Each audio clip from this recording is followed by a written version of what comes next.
सारण गुरु digital classes में आप सभी प्यारे बच्चों का फिर से स्वागत है। मैं सुलेमान सर।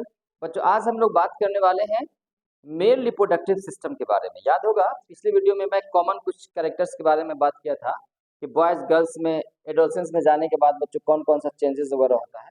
सेपरेट में बताया था कि बॉयज में अलग क्या क्या चेंज होता है, गर्ल्स में क्या होता है। अब वन बाई वन बच्चों दो वीडियो बनेगा, ठीक है। एक तो मैं बनाऊंगा आप लोगों का स्पेशली मेल रिप्रोडक्टिव सिस्टम के बारे में होगा, और सेकंड इसके बाद जो वीडियो होगा वह होगा फीमेल रिप्रोडक्टिव सिस्टम के बारे में, ठीक है। इसके बाद बच्चों एक वीडियो और होगा, वो स्पेशल होगा आपका रिप्रोडक्टिव हेल्थ पर, जिसको हम लोग जनन स्वास्थ्य के नाम से भी हम लोग जानते हैं, ठीक है। तो चलिए हम लोग टॉपिक पे आते हैं। आज का टॉपिक क्या है हम लोगों का? तो टॉपिक है आज का बच्चों male reproductive system. Male reproductive system, जिसको हम लोग क्या बोलते हैं बच्चों? उसको हिंदी में कह सकते हैं आप लोग नर जनन अंग। नर जनन अंग। अब देखिए, या उसको सिस्टम भी कह सकते हैं, अंग ऑर्गन्स भी कह सकते हैं। तो सबसे पहले हम लोग बात करेंगे यहाँ पे कि मेल रिप्रोडक्टिव सिस्टम के अंदर मेल रिप्रोडक्टिव जो ऑर्गन्स है बच्चों वो कौन कौन से हैं। तो सबसे पहले हम लोग ऑर्गन्स को पहले देख लेते हैं। फिगर से भी मैं आप लोगों को जस्ट मैं बता दूंगा। तो एक मैं छोटा सा यहाँ पे चार्ट क्रिएट कर रहा हूँ, थोड़ा सा फोकस कीजिएगा आप लोग इस पे। हम लोग यहाँ पे लिखेंगे कि जो मेल रिप्रोडक्टिव जो ऑर्गन होगा वो कौन कौन से होगा। आप अपने किताबों में देखेंगे तो उसमें बच्चों होगा, एक वर्ड आएगा आप लोगों का टेस्टिस। एक कहीं पे होगा बच्चों टेस्टिस, कहीं पे हो सकता है बच्चों दिया होगा एस्क्रोटम, कहीं पे दिया होगा आपका वास डेफरेंस,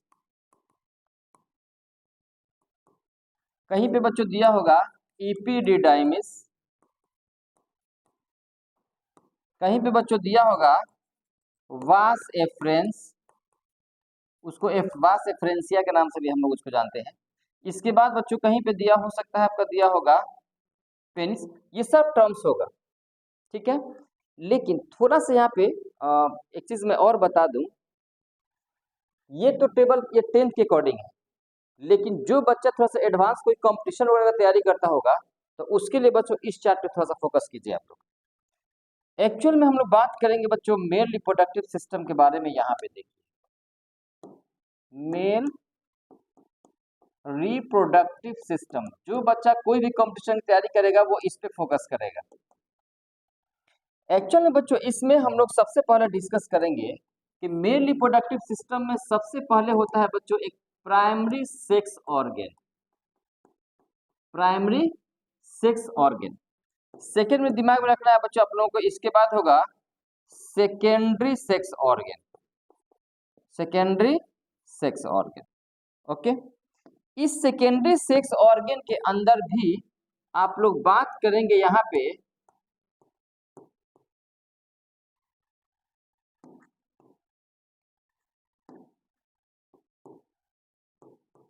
एसेसरी डक्ट के बारे में। इसके बाद बात करेंगे बच्चों एसेसरी ग्लैंड के बारे में। इसके बाद आप लोग बात करेंगे एक्सटर्नल जेनाइटल ऑर्गन, या उसी को एक्सटर्नल जेनाइसेलिया बोलते हैं। तो मेरे समझ से आप लोग इस पे ज्यादा फोकस कीजिएगा। इस चार्ट से बहुत कुछ आप लोगों का ज्यादा क्लियर हो जाएगा। अब क्या हम लोग डिस्कस करेंगे इसमें, तो ये हो गया। चलिए ध्यान से देखिए, प्राइमरी सेक्स ऑर्गन जो होता है बच्चों वह होता है टेस्टिस। अब सवाल ये है कि टेस्टिस को ही हम लोग प्राइमरी सेक्स ऑर्गन हम लोग क्यों बोलते हैं, प्राथमिक जनन। तो याद रखिएगा इसके अंदर बच्चों दो इंपॉर्टेंट प्रोसेस होता है। जब आप एडोलसेंस स्टेज में जब जाते हैं आप लोग, जब 12, 13, 14 साल के जब उम्र जब जाते हैं, तो आपके बॉडी के अंदर जो अपोजिट सेक्स अट्रैक्शन का आना होता है, जो लड़कियों के बारे में, गर्ल्स के बारे में, अपोजिट सेक्स के बारे में सोचना शुरू कर देते हैं। आपका दाढ़ी मूछ वगैरह का आना बच्चों शुरू हो जाता है। आपका आवाज का फटना शुरू हो जाता है, जो इनलार्जमेंट ऑफ वॉइस बॉक्स की वजह से आपकी आवाज भारी हो जाती है। बहुत सारे चेंजेस, स्पर्म का प्रोडक्शन बॉडी के अंदर शुरू होता है। तो याद रखना बच्चों दो इंपॉर्टेंट फंक्शन आपके बॉडी के अंदर होता है। एक तो होता है इसके अंदर फर्स्ट में बच्चों हम लोग बात करेंगे, और वह है गेम टेस्टोस्टेरॉन। टेस्टोस्टेरॉन कहीं पे हो सकता है किताब में आप लोगों का दिया होगा एंड्रोजेंस। एंड्रोजेन क्या है? ये एक्चुअली मेल सेक्स हार्मोन है बच्चों को। तो जो मेल सेक्स हार्मोन होगा वो भी आपके टेस्टिस के अंदर ही बनता है, सिंथेसिस होता है और सिक्रीशन होता है। और दूसरा जो मेल गेमिट्स होता है जिसको बच्चों हम लोग बोलते हैं स्पर्म फॉर्मेशन। स्पर्म का जो फॉर्मेशन होता है बच्चों, जिसको हम लोग बोलते हैं शुक्राणु, मेल गैमेट्स भी कह सकते हैं, नर युग्मक, तो ये दोनों चीज तो उसी के अंदर होता है, इसीलिए उसको हम लोग प्राइमरी सेक्स ऑर्गन के अंदर रखे हैं। इसके अलावा जो अदर जो पार्ट्स है, अदर जो ऑर्गन्स है बच्चों मेल रिप्रोडक्टिव सिस्टम के अंदर, तो उसके अंदर बच्चों याद रखिएगा कि वो क्या क्या आता है, थोड़ा सा उस पर फोकस कीजिए। उसके अंदर क्या क्या आएगा? तो देखिए एसेसरी डक्ट, डक्ट का मतलब होता है कैरी करने वाला वैसा रास्ता, तो उसमें क्या होगा? तो बच्चों देखिए इसमें एक आ जाएगा आप लोगों का वास एफ्रेंसिया।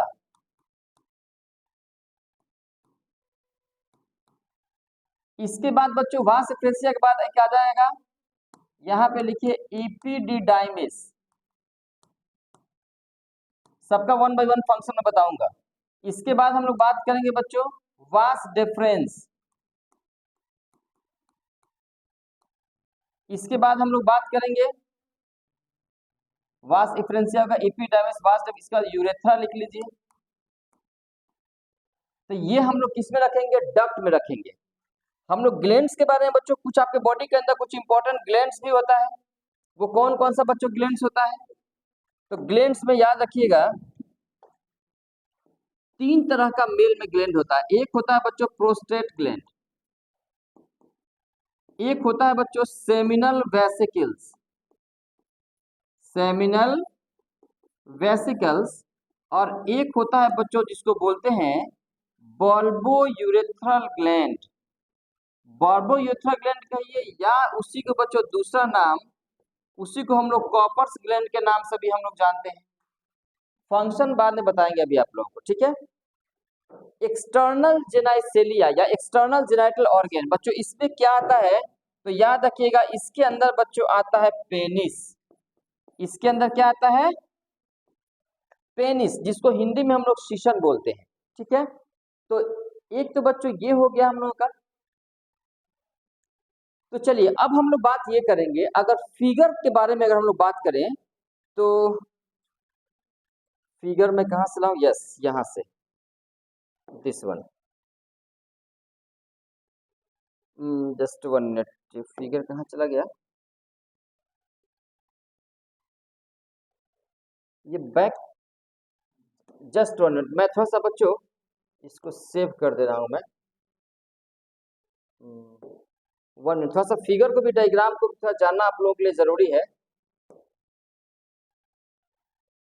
Yes, this one. कौन सा, किस पार्ट को हम लोग क्या बोलते हैं बच्चों, था इसके बारे में बता दूं, ठीक है।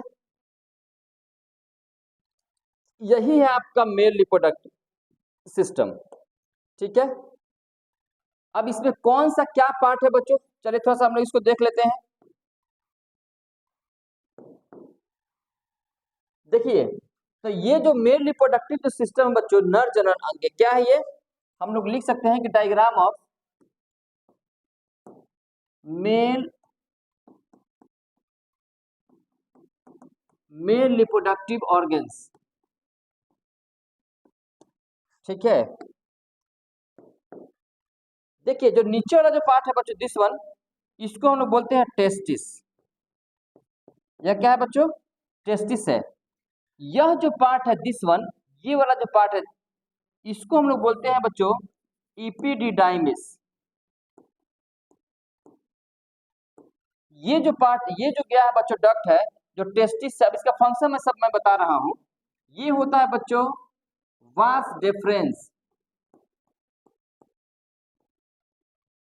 इसके बाद बच्चों ये हो गया, ये जो लंबा जो पार्ट है बच्चों यहां से लेकर यहां तक, इसको हम लोग बोलते हैं बच्चों पेनिस। ये हो गया पेनिस, हो गया बच्चों, ठीक है। इसके बाद ये जो पार्ट होगा, आप देखिए इसको हम लोग बोलते हैं प्रोस्टेट ग्लैंड, दिस वन। ये क्या हो गया? एक काम करते हैं, इसको मैं कलर चेंज कर सकता हूँ क्या? मिट्टी का कैसे? हाँ, थोड़ा सा हम लोग हट के, ये हो गया बच्चों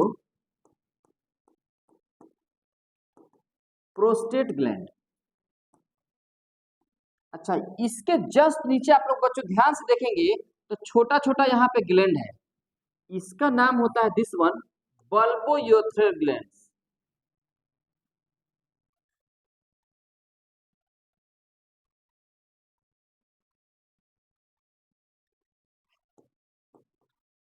bulbo urethral gland.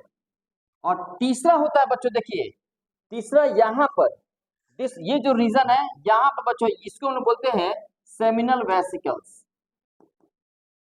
Seminal vesicles, इसमें सेमिनल प्लाज्मा निकलता है। तो ये जो तीन होता है बच्चों, यह एक्चुअल में मेल के अंदर रिप्रोडक्टिव ग्लैंड होता है, एसेसरी ग्लैंड होता है बच्चों, ठीक है। इसके बाद ये जो हो गया, ये चाहे आप इपिडाइमिस के बारे में बात करें, वास डिफरेंस के बारे में बात करें। अब वास एफरेंस क्योंकि इसके अंदर नहीं दिख रहा है, क्योंकि वास एफरेंस जो होता है बच्चों, जो मैं चार्ट में बनाया था, वो एक्चुअल में टेस्टिस को कट करेंगे आप लोग तो अंदर वो दिखाई देगा, ठीक है। अगर हम लोग इपिडाइमिस के बारे में बात करें तो इसका फंक्शन क्या होता है, तो यहाँ पे एक बात याद रखना बच्चों कि इपिडाइमिस वर्क क्या होता है इसका। तो सिंपली बच्चों इसके बारे में लिखेंगे कि इपिडाइमिस जो ब्लैक कलर, यस, इपिडाइमिस क्या करता है, तो लिखिएगा इसमें दो चीज करता है बच्चों। एक तो बच्चों करता है कि मैच्यूरेशन ऑफ स्पर्म,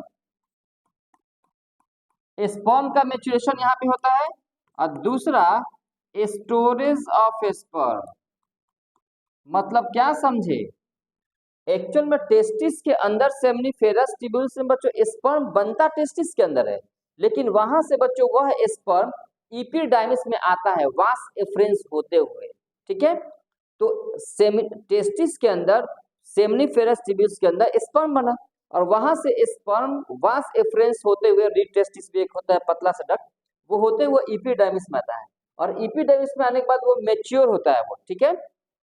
और वहीं पे बच्चों स्पर्म स्टोर होता है। इसके बाद क्या होता है, अब स्टोर अकॉर्डिंग टू नीड, जब जरूरत पड़ेगा तो वहां से बच्चों स्पर्म इपिडाइमिस से वह स्पर्म जाएगा बच्चों वास डिफरेंस में, and that is the reason इस वास डिफरेंस का दूसरा नाम स्पर्म डक्ट के नाम से भी हम लोग जानते हैं। इसी को स्पर्म डक्ट के नाम से भी हम लोग जानते हैं, क्योंकि यही स्पर्म को बच्चों कैरी करता है। तो इपिडाइमिस से लेकर आता है बच्चों ऊपर ऊपर का वास डिफरेंस, और यहाँ पे जब ये होता है बच्चों यूरेथ्रा, ये जो ओपनिंग है ना दिस वन, बीच में जो रास्ता ये आया है ये वाला, इसको हम बोलते हैं यूरेथ्रा। याद रखना, urethra is the common passage of urine and semen both, ठीक है। हालांकि आप लोग पढ़े बोलेंगे कि सर यूरेथ्रा तो हम लोग एक्सक्रीटरी सिस्टम में, उत्सर्जन तंत्र में हम लोग पढ़े थे, जिसमें से पेशाब बॉडी से बाहर निकलता है, ओके। इसी रास्ता से यूरिन भी निकलता है, क्योंकि बच्चों यहीं पे यूरिनरी ब्लडर है, और पेशाब के थैली से यहाँ पे एक वाल्व लगा रहता है बच्चों, ठीक है। पेशाब तो निकलता ही है, यूरिन तो निकलता ही है यूरेथ्रा से, लेकिन याद रखना बच्चों ये common passage for the both, क्योंकि ड्यूअल फंक्शन होता है मेल में।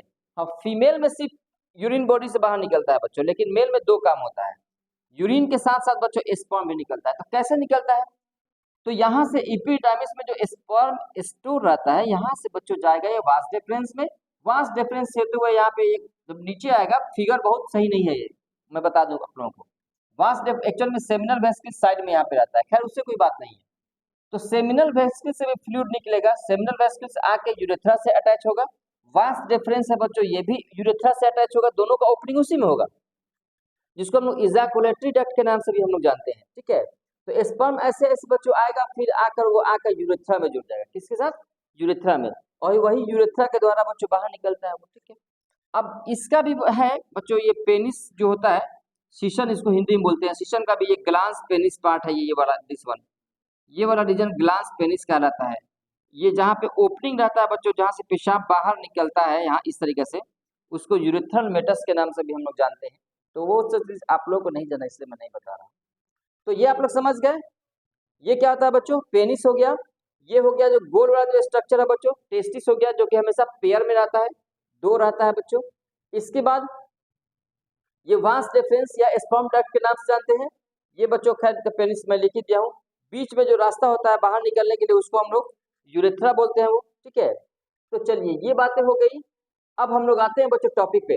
तो चलिए इस फिगर को आप लोग समझ गए किसका क्या पार्ट है। हाँ, अगर इसको लिखना चाहते हैं तो लिख लीजिए, यूरिनरी ब्लडर है ये क्या है भाई, तो यूरिनरी ब्लडर। और ये जो है बच्चों इसको यूरेटर बोलते हैं, इसी से किडनी से पेशाब आता है ड्रॉप ड्रॉप करके, ठीक है। तो ये हम लोगों का सिस्टम हो गया। चलिए अब हम लोग आते हैं टॉपिक पे, इसका स्क्रीनशॉट आप लोग ले लीजिए क्योंकि मैं फिर अब मेन पेज पे मैं जा रहा हूँ अभी। यस,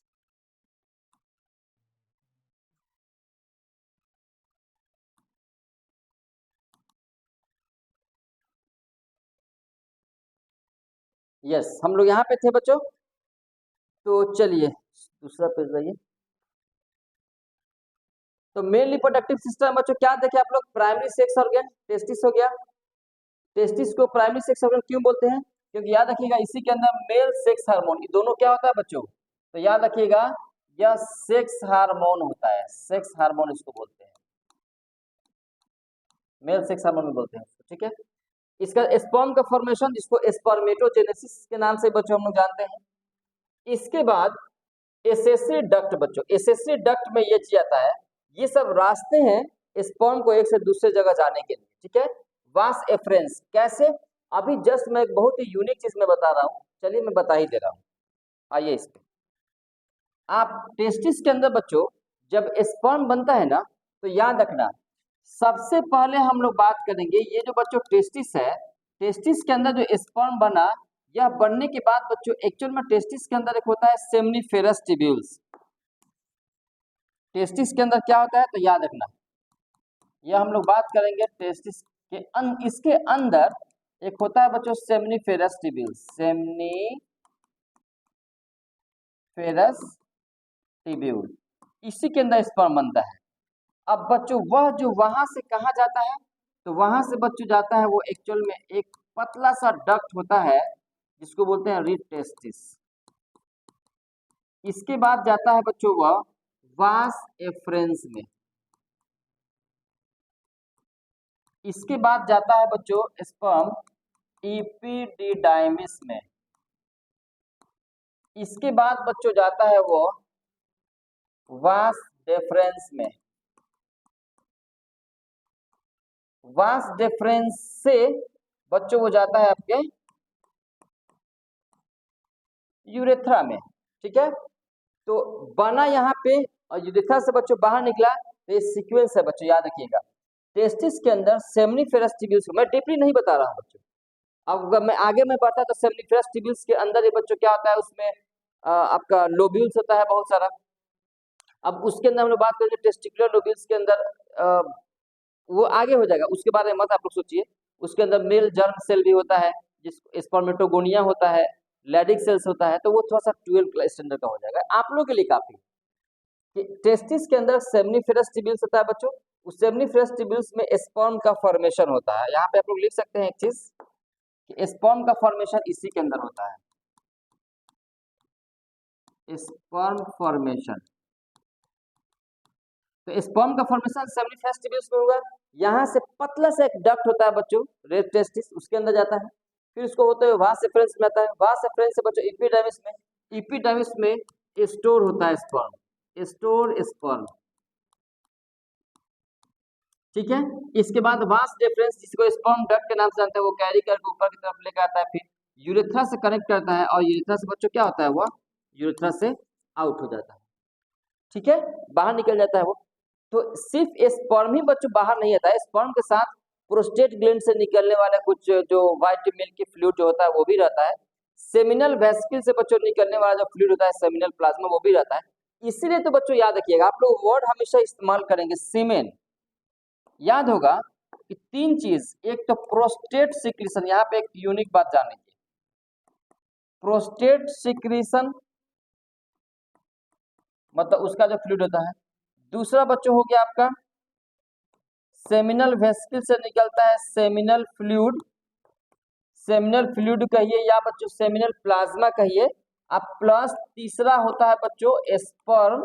ये तीनों आपस में तब मिलता है तब बनाता है बच्चों सीमेन। तो याद रखिएगा जब किसी भी मेल के बॉडी से जो फ्लूइड निकलता है यूरेथ्रा के द्वारा during mating system physical relation के वक्त, तो उस वक्त एक्चुअल में स्पर्म नहीं रहता है, सिर्फ स्पर्म तो इस सबके अंदर स्विम करता है, वो स्विम करते हुए फीमेल के बॉडी के अंदर बच्चों एक से दूसरे जगह जाता है, वो जहाँ पे एग रहता है उसको फर्टिलाइज करने के लिए। तो ये फेवरेबल मीडियम भी प्रोवाइड करता है दोनों मिलके स्पर्म को, ठीक है। तो याद रखिएगा कि कभी भी स्पर्म ऐसे मूव नहीं कर सकता, उसको मीडियम चाहिए, और वो मीडियम बच्चों सेमिनल वेसिकल्स और प्रोस्टेट ग्लैंड बच्चों दोनों प्रोवाइड करता है। तो याद रखिएगा बॉडी से बाहर निकलता है सीमेन, नॉट ओनली स्पर्म, सिर्फ स्पर्म नहीं निकलता है। और इसे तो नाम रखा गया है इंसेमिनेशन, आप लोगों ने सुना होगा AI, आर्टिफिशियल इंसेमिनेशन। तो ठीक है, ये एक सीक्वेंस हो गया। चलिए, तो ये बात टेस्टिस के बारे में बात हो गई। हमेशा याद रखिएगा लोग वो सिचुएटेड रहता है हम लोगों का। हाँ, एक और बात मैं बता दूं, सेकेंडरी सेक्स ऑर्गन के अंदर ही बच्चों एक चीज आता है, उसको ना बोलते हैं स्क्रोटम। अब आप लोग कहेंगे कि सर ये स्क्रोटम क्या है? देखिए, टेस्टिस जिस पाउच लाइक स्ट्रक्चर में जो इसके अंदर सिचुएटेड रहता है ना, उसी को हम लोग स्क्रोटम बोलते हैं। स्क्रोटम, इसी को हम लोग क्या बोलते हैं, उसको हम लोग अंडकोश की थैली बोलते हैं, अंडकोश की थैली हिंदी में उसको बोलते हैं। तो एक्चुअल में इस स्क्रोटम के अंदर टेस्टिस सिचुएटेड रहता है बच्चों, पेयर में हमेशा 2 रहता है ऑलवेज, ओके। तो करता क्या है स्क्रोटम, तो याद रखिएगा यह स्क्रोटम का काम होता है सूटेबल टेम्परेचर प्रोवाइड करता है, सूटेबल टेम्परेचर प्रोवाइड, मतलब पता है कितना है, 2 से लेकर 2 to 2.5 degree Celsius lower than normal body temperature. क्या समझे आप लोग? पता है स्क्रोटम जो होता है हमारे बॉडी के टेम्परेचर से 2 से 2.5 डिग्री सेल्सियस टेम्परेचर कम करके रखता है टेस्टिस का। अगर नहीं होगा तो बच्चों स्पर्म बनेगा ही नहीं, because this is the favourable condition for the spermatogenesis. यह फेवरेबल कंडीशन होता है बच्चों, ठीक है। तो ये भी बात आप लोग समझ के, स्क्रोटम जो पाउच लाइक स्ट्रक्चर होता है। अच्छा, एक और बात बच्चों आप लोग यूनिक चीज में बता दूं आप लोगों को, आप लोग देखते होंगे क्योंकि आप लोग जस्ट 10th क्लास में है, इनफैक्ट तो आप लोग एडोलसेंस में चले ही गए हैं। ठंड के मौसम में स्क्रोटम जो होता है ना वो सिकुड़ जाता है, आपके बॉडी के क्लोज हो जाता है, और गर्मी के मौसम में जो होता है स्क्रोटम आपका लूज होता है, दूर चला जाता है, आपके बॉडी से डिस्टेंस पे चला जाता है। इसके पीछे साइंटिफिक रीजन है बच्चों। ठंड के मौसम में टेम्परेचर कम होता है, इसलिए बॉडी को टेस्टिस के टेम्परेचर को मेंटेन करने के लिए वो सिकुड़ जाता है, वो कॉन्ट्रैक्ट कर जाता है। और ये ऊपर के क्लास में आप लोग जानते हैं तो बच्चों सवाल भी किया जाता है इससे, ठीक है। इसको लोग कुछ और समझते हैं कि ठंड के मौसम में सिकुड़ कहा गया, तो सिकुड़ कहा गया ठीक है, आप लोगों को तो मजाक लगता होगा ऐसे, एक्चुअल में साइंटिफिक रीजन है बच्चों इसको, ठीक है। तो चलिए, ये स्क्रोटम की बात हो गई। बाकी एसेसरी डक्ट के बारे में फिगर में आपको बता दिया बच्चों, आसानी भाषा में समझ लिए। वास एफ्रेंस हो, वास एफ्रेंस क्या करता है, टेस्टिस में बनने के बाद स्पर्म को वो लेकर आता है इपिडिडाइमिस में। इपिडिडाइमिस में क्या होता है बच्चों, मैं लिख भी दिया हूँ, स्पर्म यहीं पे मैच्योर और स्टोर होता है बच्चों। वास डिफरेंस क्या करता है, तो इपिडिडाइमिस से, जो मैं फिगर में बताया था आप लोगों को, जो टेस्टिस के जस्ट पीछे में सिचुएटेड रहता है इपिडिडाइमिस, तो स्पर्म वहां से बच्चों लेकर वो कैरी करता है, कंडक्ट करता है वास डिफरेंस, और जाकर यूरेथ्रा में देता है, और यूरेथ्रा से बच्चों क्या होता है वो बाहर निकलता है। लेकिन फिर से मैं रिपीट कर रहा हूँ कि सिर्फ स्पर्म हमारे बॉडी से बाहर नहीं निकलता है, जैसे ही वास डिफरेंस से स्पर्म जब आता है यूरेथ्रा में टच करता है, तो वहीं पे बच्चों सेमिनल वेसिकल्स का ओपनिंग भी वहीं पे मिलता है। इसके बाद प्रोस्टेट ग्लैंड से प्रोस्टेट जो सिक्रीशन होता है बच्चों, मिल्की जो व्हाइट कलर का जो सिक्रीशन होता है वो भी उसी के साथ मिल जाता है। तो 3 चीज का कॉन्साइडरेबल बच्चों उसके अंदर मिलन होता है वहां पे, इसीलिए हम लोग उसको सीमेन बोलते हैं, नॉट स्पर्म, ओके। ये बातें हो गई। तो ये तीनों ग्लैंड्स के बारे में आप लोग समझ गए, ठीक है। हाँ, पूरा डिटेल्स के बारे में लिखवा नहीं रहा हूँ, इसलिए कारण है कि आप लोग उतना डिटेल्स जानना भी नहीं है। हाँ, 12 क्लास का जो 3rd नंबर चैप्टर है ह्यूमन रिप्रोडक्शन, उन लोगों को ज्यादा है, लेकिन आप लोगों का स्टैंडर्ड 10th है, इसलिए मैं 10th के लेवल की बता रहा हूँ। अब आप लोग कहेंगे सर सबसे नीचे में उसके बारे में आप नहीं बताया कुछ, एक्सटर्नल जेनाइसेलिया, या इसी को हम लोग बोलते हैं एक्सटर्नल जेनाइटल ऑर्गन। इसी को बच्चों हम लोग कोपुलेटरी ऑर्गन बोलते हैं। ये जो पेनिस होता है ना, तो आप लोग फिगर में तो देख रहे थे ना कि जो बच्चों पेनिस होता है क्या होता है, एक्चुअल में जिसके बीच में यूरेथ्रा आता है, जिससे पेशाब बाहर आता है। मैं आप लोगों को पिछले वीडियो में बताया था ना कि पेनिस के अंदर जो इरेक्शन होता है बच्चों, जो हार्डनेस, जो टाइटनेस आता है हार्मोन के सिक्रीशन होने के बाद, एडोलसेंस में जाने के बाद, ठीक है। तो वही पेनिस की मैं बात कर रहा हूँ, सीशन इसको हिंदी में बोलते हैं। तो क्या होता है बच्चों, कोपुलेटरी ऑर्गन एक्चुअल में फीमेल के बॉडी में, फीमेल के वेजाइना में, सर्विक्स में स्पर्म का जब ट्रांसफर किया जाता है ना, स्पर्म का जब बच्चों उसमें ट्रांसफर किया जाता है फीमेल के बॉडी में, तो इसी के द्वारा, ठीक है, तो इसको कोपुलेटरी ऑर्गन के नाम से जानते हैं। इसी का इंसर्शन होता है बच्चों, वेजाइना के अंदर उसको इंसर्ट किया जाता है, और इंसर्ट करने के बाद तब उसके यूरेथ्रा से बच्चों सीमेन बाहर निकलता है, तब फीमेल के बॉडी में वो ट्रांसफर होता है, ठीक है। तो इसी को हम लोग क्या बोलेंगे, पेनिस को सिंपल बच्चों याद रखिएगा लोग, कोपुलेटरी ऑर्गन, ठीक है। इसी को मेल एक्सटर्नल जेनाइटल ऑर्गन के नाम से बच्चों इसको हम लोग जानते हैं। मुझे लगता है कि आप लोगों के लिए 10th स्टैंडर्ड के लिए बच्चों इतनी बातें काफी, ठीक है। नेक्स्ट जो वीडियो होगा बच्चों वह होगा आप लोगों का फीमेल रिप्रोडक्टिव सिस्टम। हाँ, एक चीज और बच्चों मैं बता दूं, यहाँ पे स्पर्म के बारे में जो हम लोग बात कर रहे हैं, तो चलिए यहाँ पे आइए, स्पर्म का थोड़ा सा मैं स्ट्रक्चर के बारे में बता दूं। देखो सिंपल बच्चों, आप लोग इस तरीके से स्ट्रक्चर एक आप लोग देखते होंगे इस तरीके से, तो अब देखिए स्पर्म के स्ट्रक्चर के बारे में आप लोग देखेंगे ना, तो यहाँ पे देखेंगे कि इस तरीके से बीच में इसका बीच में ये न्यूक्लियस होगा, ठीक है। इसके बाद कि यह जो, अच्छा यह जो स्ट्रक्चर है बच्चों याद रखिएगा, यह इसका हेड पार्ट को मैं थोड़ा सा उसको दूसरे व्हाइट से मैं कर दे रहा हूँ, ये आपका हेड पार्ट हो गया, ये क्या हो गया बच्चों, हेड हो गया ये।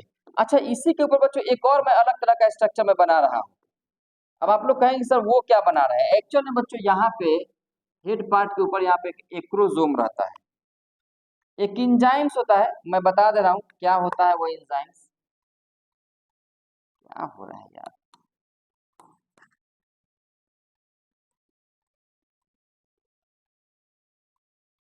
या ऐसे जैसे भी हम लोग यहाँ पे फील कर दे रहे हैं इस तरीके से।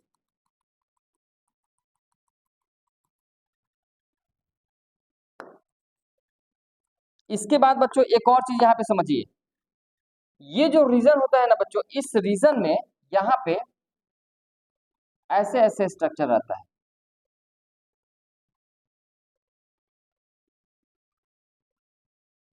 अब ये कौन सा रीजन मैं बता रहा हूँ अभी आप लोगों को, और ये नीचे वाला अलग रीजन है।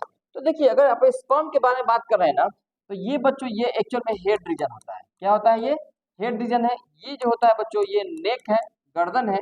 ये जो होता है बच्चों यह मिडिल पीस है, इसको बोलते हैं हम लोग मिडिल पीस बोलते हैं। और ये जो रीजन होता है बच्चों वो स्पर्म का टेल होता है, ठीक है।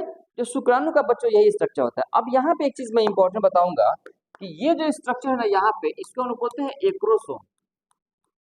एक तरह का इंजाइम्स है, पता है क्या करता है, जब जो फीमेल के बॉडी के अंदर जो बच्चों ये जो ओवम होता है ना, इसके अंदर एक्स एक्स क्रोमोजोम, सॉरी कोई एक ही क्रोमोजोम होगा, ठीक है, एक्स ही होगा सिर्फ। इसमें तो पता है बच्चों दोनों हो सकता है, या तो एक्स होगा या तो फिर वाई होगा, क्योंकि पढ़े हो गए आप लोग कि मेल में क्या होता है एक्स वाई क्रोमोजोम।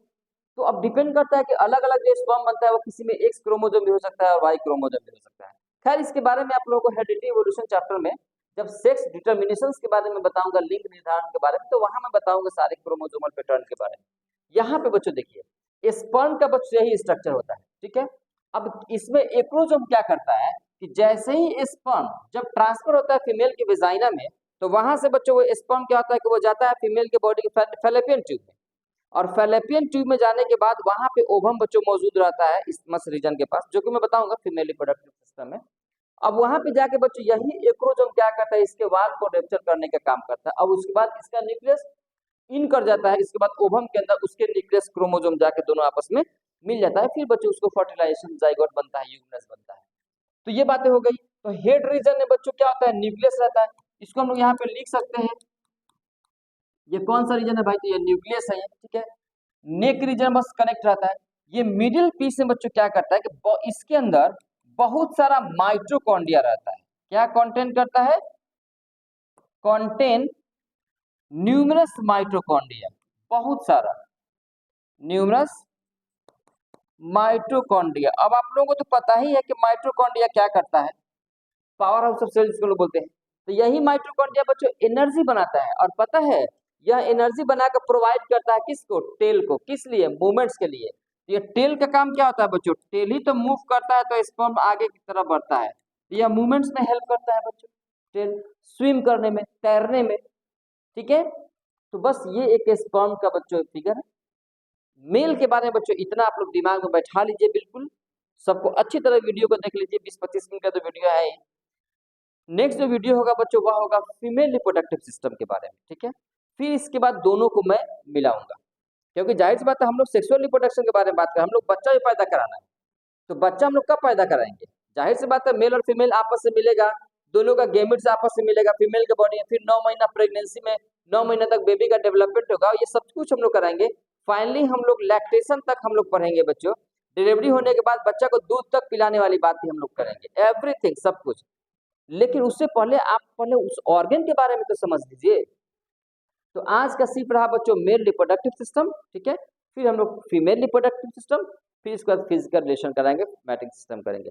आज के लिए बच्चों इतना ही रहा, मिलते हैं नेक्स्ट वीडियो में। Okay, all the best.